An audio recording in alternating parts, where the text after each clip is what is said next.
ये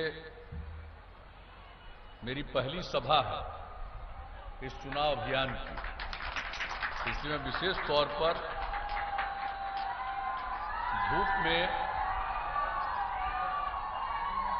धूप में भी मौजूद होकर आप इस सभा में शामिल हुए हैं, इसलिए मैं आपको हृदय से धन्यवाद देता हूं। और आज जो हमारे इस अमरपुर विधानसभा क्षेत्र में जो ये सभा हो रही है, आज इस कार्यक्रम की अध्यक्षता कर रहे हैं भारतीय जनता पार्टी के बांका जिला अध्यक्ष श्री विकास सिंह जी। हमारे प्रत्याशी हैं श्री जयंत राज जी, जिनका चुनाव चिन्ह तीर है। हमारे साथ इस कार्यक्रम में उपस्थित जनता दल यू के प्रदेश कार्यकारी अध्यक्ष श्री अशोक चौधरी जी, जनता दल यू के वरिष्ठ नेता और माननीय सांसद भाई गिरधारी प्रसाद यादव जी, जदयू के वरिष्ठ नेता जो अब तक विधायक रहे हैं श्री जनार्दन मांझी जी, जनता दल यू के बांका जिला के कार्यकारी अध्यक्ष श्री रितेश चौधरी जी, महिला प्रकोष्ठ जनता दल यू बांका की जिला अध्यक्ष श्रीमती सुजाता वैद्य जी, जिला संयोजक मीडिया सेल बांका श्री पंकज कुमार दास जी, अमरपुर प्रखंड के अध्यक्ष श्री विमल सिंह जी, शंभूगंज प्रखंड के अध्यक्ष श्री बालेश्वर प्रसाद सिंह जी, अति पिछड़ा प्रकोष्ठ जनता दल यू के प्रदेश महासचिव अमरेंद्र कुमार सिंह जी, यहां उपस्थित जनता दल यू के नेता राजीव रंजन सिंह जी, मनोज सिंह जी, अरुण राय जी, मृत्युंजय शर्मा जी, वीरेंद्र शर्मा जी, जनाब जफर आलम साहब, ललन शर्मा जी, द्वारिका मिश्र जी, प्रकाश दास जी, मनीष झा जी, डोमन दास जी, शीतल मंडल जी, गणेश लाल दास जी, भारतीय जनता पार्टी के यहां उपस्थित नेतागण श्री गौतम मोदी जी, भानु मेहता जी महतो जी, श्री पंकज महतो जी, सब्बू भगत जी और अन्य सभी हमारे सम्मानित नेतागण, साथीगण और इस कार्यक्रम में उपस्थित बहनों एवं भाइयों, पत्रकार बंधुओं, छायाकार बंधुओं,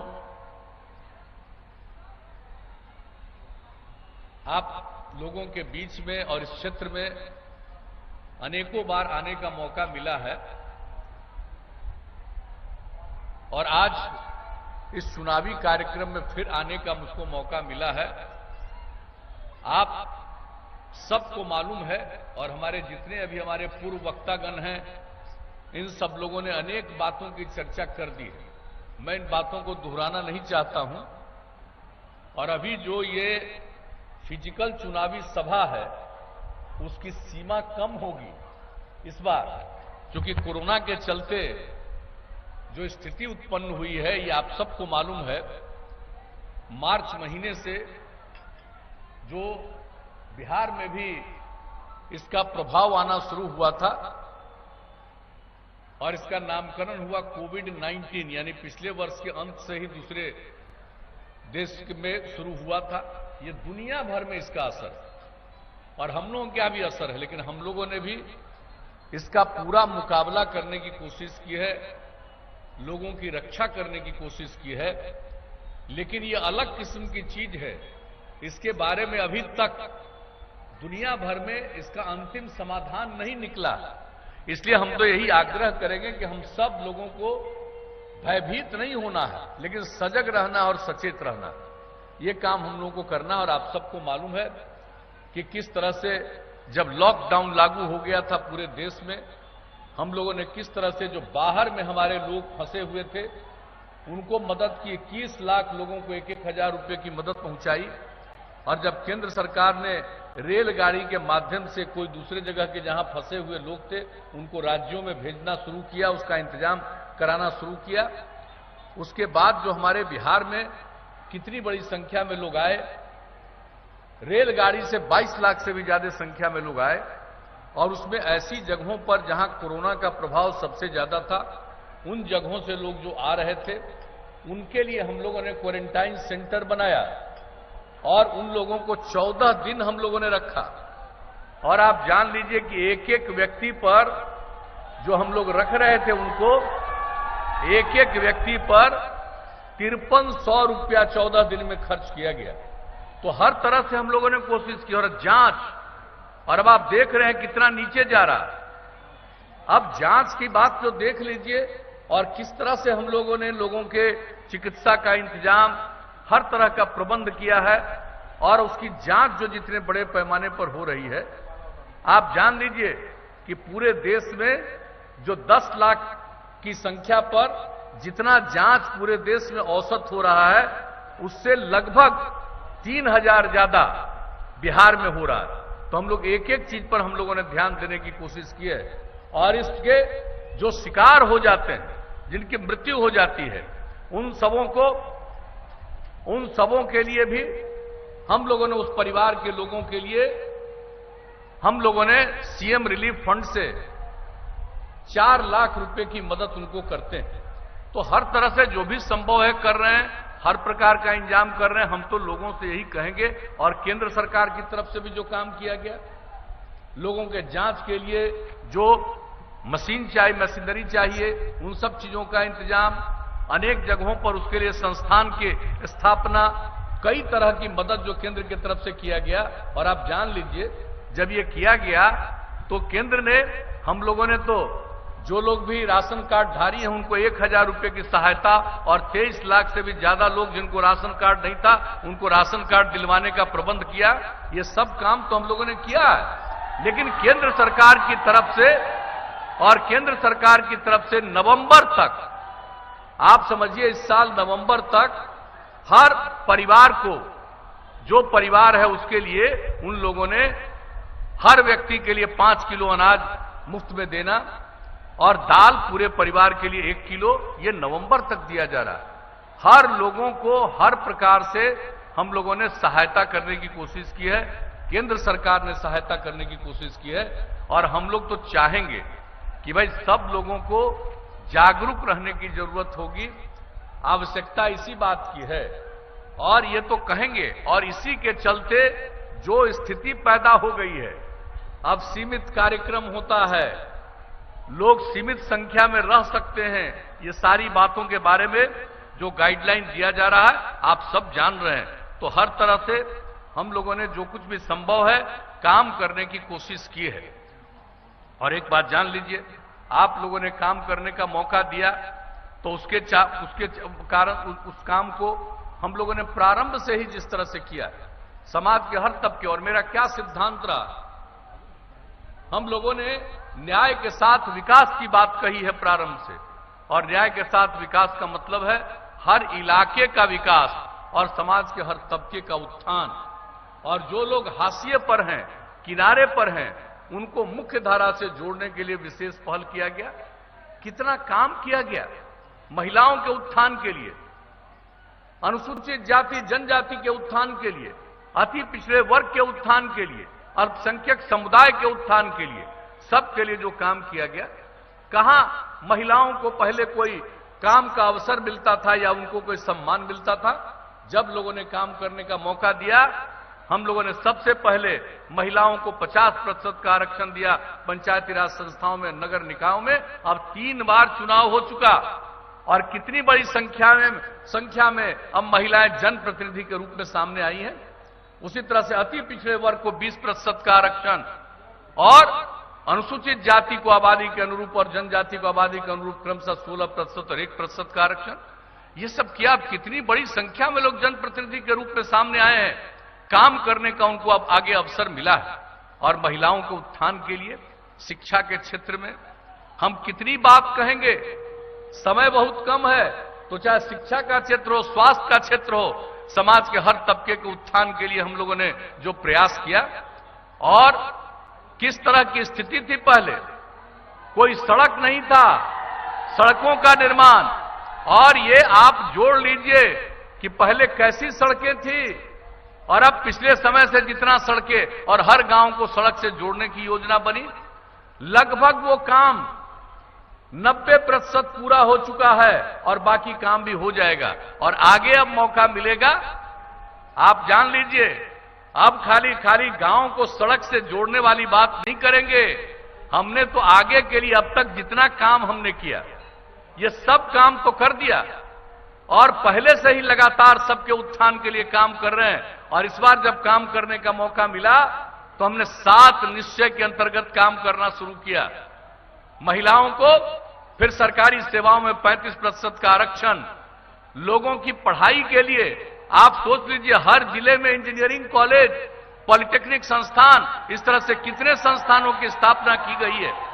तो एक एक तरह से हर प्रकार से लोगों के लिए जो हम लोगों ने काम किया, और जितने भी हमारे जो छात्र हैं और युवा हैं उनके लिए स्टूडेंट क्रेडिट कार्ड योजना, आगे की पढ़ाई कर सके, 4 लाख रुपए तक की सहायता, और इसके अलावे स्वयं सहायता भत्ता योजना कि अगर कोई आगे काम नौकरी खोजने के लिए कहीं भी जाना चाहता है उसको मदद देने का 2 साल तक हम लोगों ने किया, 1-1 हजार रुपया प्रति महीना। और लोगों को कि कोई काम करेगा उसको जब तक कंप्यूटर पर काम करना नहीं जानेगा तब तक कहीं काम का अवसर नहीं मिलेगा। इसलिए हम लोगों ने कुशल युवा कार्यक्रम की शुरुआत की, कंप्यूटर पर काम करना सिखाया। 10 लाख से ज्यादा युवाओं ने इसका प्रशिक्षण प्राप्त किया। तो एक एक तरह से संस्थानों की स्थापना, और हमने क्या कहा था, हर घर तक हम लोगों को बिजली पहुंचा देंगे। और लक्ष्य हमने रखा था 2018 का दिसंबर का, और उसके पहले 25 अक्टूबर को हर घर तक बिजली पहुंचा दिया। और अब लोगों को क्या सुविधा हो गई, और इसके बाद हर घर नल का जल, और आप देख लीजिए 83-84% काम हर घर नल का जल पूरा हो चुका है, और ये काम तेजी से चलता चला जा रहा है। तो एक एक चीज के लिए हर घर तक पक्की गली और नाली का निर्माण, हर घर तक शौचालय का निर्माण, ये सारा काम, और जान लीजिए कि जितना काम किया है वो काम तो हम कर ही रहे हैं, किए ही हैं। ये काम तो पूरा होगा, लेकिन अब सिर्फ काम नहीं, उसके अनुरक्षण का काम सारा किया जाएगा, चाहे सड़क हो, पुल हो, पुलिया हो, या जितना काम कर रहे हैं। और आगे के लिए भी अब हम लोगों ने सोच लिया है कि इतना काम कर रहे हैं, ये काम तो करते जाएंगे, अब इसके आगे और आगे बढ़कर के काम करेंगे।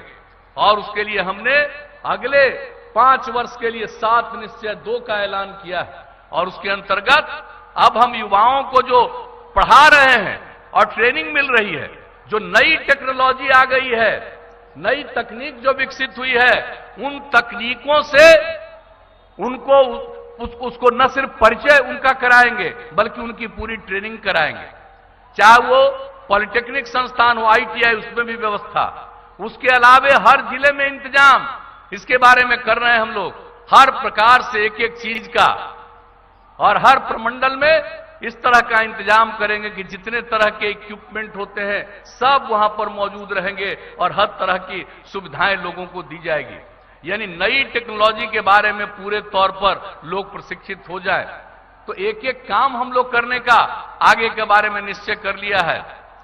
महिलाओं के लिए और आगे बढ़ाएंगे। अभी तो जितना काम हो रहा है, अभी हमने क्या किया था, कोई भी लड़की हमारी महिला अगर पास कर जाएगी इंटर, अविवाहित है तो 10,000 रुपये की मदद देते हैं, और अगर वो ग्रेजुएट हो गई तब उसको हम लोग देंगे 25,000 रुपये की मदद। लेकिन अब हमने तय कर दिया है नए निश्चय में कि अगर कोई लड़की इंटर पास करेगी, 12वीं कक्षा पास करेगी, उनको 25,000 रुपया देंगे, और अगर वो पास कर जाएगी, ग्रेजुएट हो जाएगी, उसके लिए 50,000 रुपया का इंतजाम करेंगे। और जितने भी सरकारी दफ्तर अब होंगे, हर सरकारी दफ्तर में हमने जो महिलाओं का आरक्षण किया, अब वो सब में महिलाओं की पोस्टिंग होगी। तो इस तरह से एक एक चीज को लोग देखेंगे। और उसके अलावे आपको तो मालूम है, हमने कर दिया अनुसूचित जाति, अनुसूचित जनजाति, अति पिछड़े वर्ग के लिए कि अगर कोई भी उद्योग या कोई काम करना चाहेंगे उनको 10 लाख रुपए की सहायता, और उस 10 लाख रुपए में 5 लाख रुपए का अनुदान हम लोग देंगे, और 5 लाख रुपया बिना टैक्स के उनको हम कर्ज देंगे। उसी तरह से बाकी जितनी महिलाएं हैं उनके लिए भी यह स्कीम लागू करेंगे। तो हम लोगों ने तय कर दिया है और आप अच्छी तरह जान लीजिए। और अब आगे हमने तय कर दिया है कि हर खेत तक सिंचाई का पानी पहुंचाएंगे।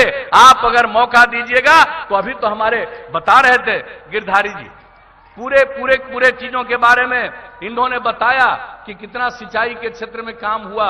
अब आप जान लीजिए अगली बार मौका मिलेगा तो बिहार के हर खेत तक सिंचाई का पानी हम लोग पहुंचा देंगे। तो इस तरह से अनेक काम आगे के बारे में हम लोगों ने कर दिया है। और ये सड़कों की बात जो है जिसका जिक्र हम कर रहे थे, अब सिर्फ गांव तक ही सड़क नहीं, कई गांवों को जोड़ते हुए महत्वपूर्ण जगहों पर जाने के लिए और इसके अतिरिक्त ग्रामीण कार्य से सड़कों का निर्माण कराया जाएगा। और जितने शहर हैं, जितने बाजार हैं, सब में बाईपास का निर्माण कराएंगे। अगर यहां पर बचा हुआ है, न सिर्फ यहीं बल्कि पूरे बिहार में हर तरह के बाजार के बगल से बाईपास का निर्माण होगा। फ्लाईओवर जहां जरूरत पड़ेगा ऊपर से जाने के लिए उसका काम किया जाएगा। तो हम लोग एक एक चीज जोड़ लिए, एक एक गांव में जो हम लोग काम करेंगे, हर प्रकार के गांव में अब साफ सफाई के लिए इंतजाम, शहरों के लिए पूरे तौर पर, और जो भी काम हम लोगों ने करवाया है उसके अनुरक्षण का काम करवाएंगे। तो इस तरह से एक एक चीज के बारे में हमने सोच करके कि चाहे गांव हो या शहर हो, सब के लिए हम लोगों ने सोच लिया है और एक एक काम हम लोग करवाएंगे। और एक बात जान लीजिए, गांव के बारे में एक चीज के बारे में और हम लोगों ने सोच लिया है। हम तो एक एक चीज का आकलन करते हैं और हम तो जब भी घूमते रहे, ये 8 महीने के क्वारंटाइन का, ये माफ करिएगा कोरोना का जो समय था, इसको छोड़ दीजिए, सब जगह से हम लेते रहते हैं कि कहां क्या कमी है और क्या होना चाहिए। और उसके लिए हम लोगों ने अब तय कर दिया है कि लोगों के पास जो पशु हैं उसका भी इलाज का प्रबंध पूरे तौर पर मुफ्त में होना चाहिए। और हर 8 से 10 पंचायत पर इसके लिए बनेगा अस्पताल और उसके लिए पशु का अस्पताल। और हर गांव को नई टेक्नोलॉजी से जोड़ेंगे। अगर किसी के पशु का भी इलाज की जरूरत है, तत्काल वहां खबर होगी और वहां से आकर के चिकित्सक उसका इलाज करेंगे या जो भी उनको सलाह देना है। तो ये सब चीज हो गया। एक एक काम के लिए हम लोगों ने ये करना शुरू किया है। तो अब अगली बार फिर से 7 निश्चय 2 बचा खर्च जितना भी काम है वो सब, और ताकि को लोगों को काम करने का अवसर मिले, रोजगार का अवसर, ज्यादा से ज्यादा पैसा अवसर मिले लोगों को। और इसके लिए हम लोगों ने जो भी प्रयास किया है, जो हमारी औद्योगिक नीतियां हैं, उसमें हम लोगों ने इतना ज्यादा संशोधन किया है। जो बाहर से लोग आ गए, हम लोगों की इच्छा है कि किसी को मजबूरी में बाहर नहीं जाना पड़े, लोगों को यही काम करने के लिए प्रेरित करने के लिए हर प्रकार की। और इतना जो हम बता रहे हैं, नई तकनीक का ट्रेनिंग जो देंगे, नई तकनीक का ट्रेनिंग देंगे, तभी वो जो यहां के बजाय दूसरे जगह काम करने के लिए जाते हैं, यही लोग काम करेंगे। और यहीं पर जो उत्पादन होगा वो सिर्फ हमारे राज्य की जरूरत को पूरा नहीं करेगा, बल्कि बाहर भी यहां से लोग जाएंगे। और आप जान लीजिए, पशु एवं मत्स्य संसाधन के क्षेत्र में जो काम और तेजी से आगे करेंगे, इन सब चीजों के लिए जो नया 7 निश्चय 2 हमने तय किया है, यह आप लोगों को बता देना चाहते हैं। और अब तक हमारी दिलचस्पी काम करने में ही रही है। और एक बात हम बता देंगे, समाज सुधार में भी काम, हर जगह काम किया है। लेकिन ये बात जान लीजिए, आदमी का स्वभाव होता है कुछ न कुछ बायां दायां करने वाला होता ही है। अब कोई बायां दायां करे हुए एक अलग बात है, लेकिन अपनी तरफ से हम लोगों की कोशिश होती है कि हम सबके कल्याण के लिए काम करें और समाज में प्रेम का, भाईचारे का और सद्भावना का माहौल कायम करें। हमने समाज के हर तबके के उत्थान के लिए काम किया, किसी की उपेक्षा नहीं की है, और हमने सेवा किया। और लोगों की सेवा करना ही हमारा धर्म है। हम तो इतने दिनों से सेवा कर रहे हैं, अब आपके पास फिर मौका आया, आप अगर मौका देंगे हम तो फिर सेवा करेंगे।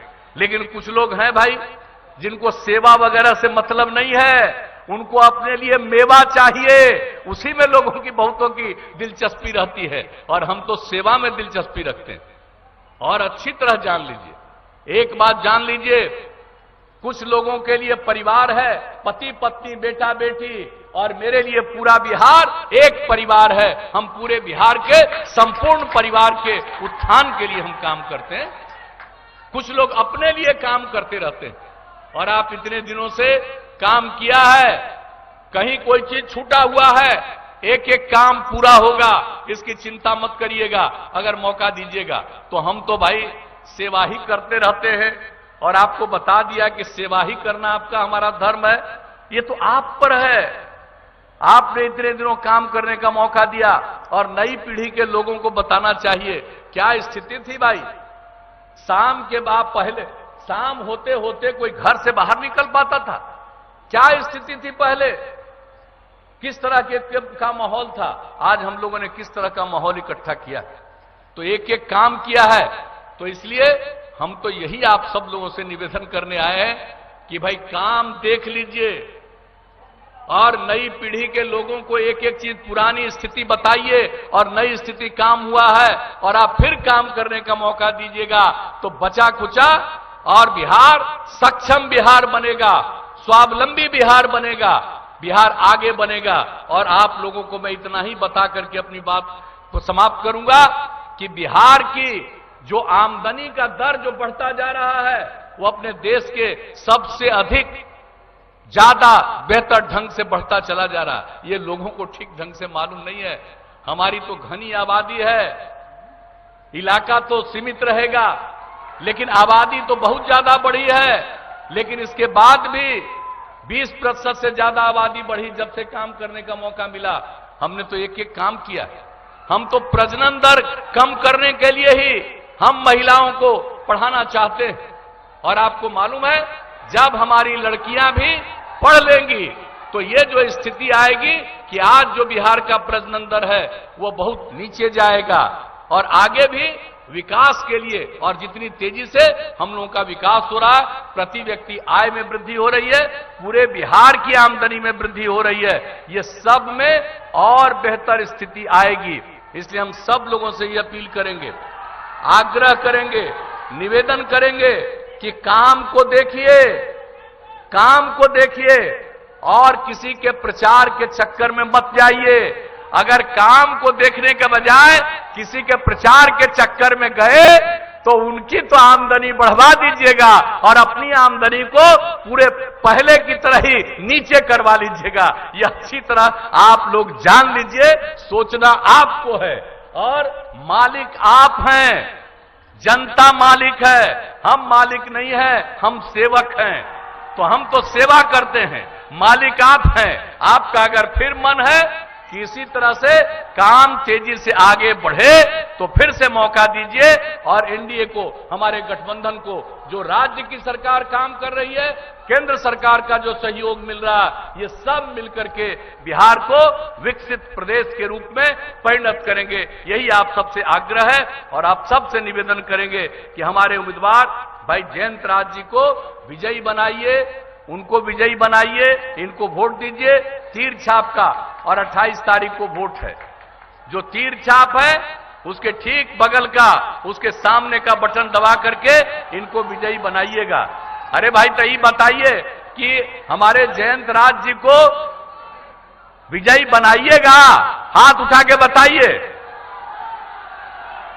तो इनको हम माला पहना दें।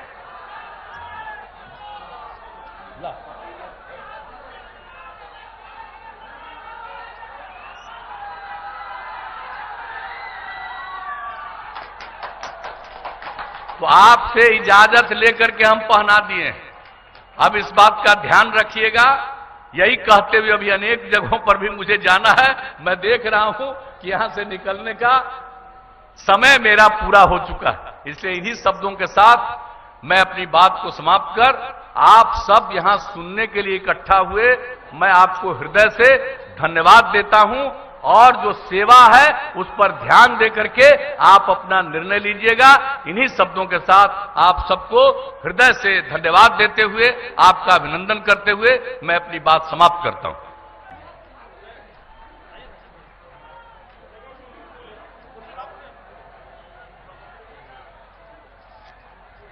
माननीय मुख्यमंत्री जी को एनडीए की तरफ से बहुत बहुत धन्यवाद। इसके साथ इस सभा की समाप्ति की जाती है। बहुत बहुत धन्यवाद।